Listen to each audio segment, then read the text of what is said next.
कहानी घर घर की एक अनमोल रिश्ते लिसनेबल स्टोरी। शिल्पा जो सुबह 11 बजे तक सोती थी, आज उसने बड़ी जल्दी 6 बजे उठकर सबके लिए चाय बनाया, पेपर लेकर आई, बगीचे में पानी डाला और पापा को मॉर्निंग वॉक के लिए भी उठाया। सभी उसे हैरानी से देख रहे थे और सवाल पूछ रहे थे कि उसे क्या हो गया है। शिल्पा ने बताया कि उसकी शादी के लिए 3 महीने ही बचे हैं और वहाँ उसे सब काम खुद ही करना होगा। घर वालों को उसकी समझदारी पर गर्व हो रहा था, लेकिन उन्हें यह भी दुख हो रहा था कि अब वह हमेशा के लिए उन्हें छोड़कर ससुराल चली जाएगी। शिल्पा की शादी हो गई और वह ससुराल चली गई। रात भर उसे नींद नहीं आई, लेकिन सुबह होते ही वह नहाकर पूजा करने के बाद खाना बनाने की तैयारी करने लगी। उसने सोचा कि आज उसे बड़े और बच्चों दोनों को पसंद आने वाला खाना बनाना है। शिल्पा की सासू माँ ने उसे देखकर उसकी थकान की चिंता व्यर्थ, उसे सबसे पहले खुद की तबीयत का ख्याल रखना चाहिए। शिल्पा मन में सोचने लगी कि मेरी सासू माँ तो बिल्कुल वैसी नहीं है जैसा मैं सोच रही थी। शिल्पा ने सोचा कि इतने दिनों से वह सुबह जल्दी उठने का प्रयास कर रही थी, लेकिन सासू माँ तो बिल्कुल ऐसी नहीं है। उसने काम करते हुए अचानक सासू माँ की आवाज सुनी, जो उनके पसंदीदा डिशेस बना रही थी। शिल्पा को यह सब सच नहीं लग रहा था, उसे यह सब एक सपना लग रहा था। सासू माँ ने शिल्पा को समझाया कि शादी लड़की की परीक्षा नहीं होती है और उसकी जिम्मेदारी सिर्फ उसके पति के प्रति नहीं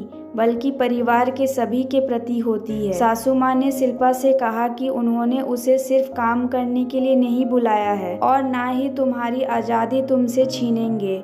उन्होंने स्पष्ट किया कि वह चाहते हैं कि शिल्पा उनकी बहू के रूप में नहीं बल्कि एक अच्छे दोस्त की तरह रहे। उन्होंने यह भी स्पष्ट किया कि उन्हें लगता है कि बहू को सुबह सुबह जल्दी उठकर पूजा पाठ करना और खाना पकाना आना जरूरी नहीं है। शादी उसके सपनों का बलिदान नहीं बल्कि उसे अपने सपनों को और ऊंची उड़ान देनी चाहिए। उन्होंने कहा वे हमेशा उसके साथ हर दिन हर पल रहेंगे। इस सफर में उसने अनमोल रिश्ते कमाए थे, जिनमें सबसे महत्वपूर्ण उसकी सासू माँ के साथ का रिश्ता था, जो अब उसकी माँ बन चुकी थी। शिल्पा ने अपनी जीवन में कई उतार चढ़ाव देखे थे और उसने यह सोच कर रखा था कि जब भी उसके लड़के की शादी होगी और वह घर में बहू लाएगी तो वह भी अपनी सासू माँ की तरह ही अपनी बहू के साथ व्यवहार करेगी। समय के साथ लोग बदलते हैं और लोगों के विचार भी बदलते हैं। सही कहा, सभी लोग गलत नहीं होते और बहू मतलब बेटी ही होती है। गलतियाँ हर किसी से होती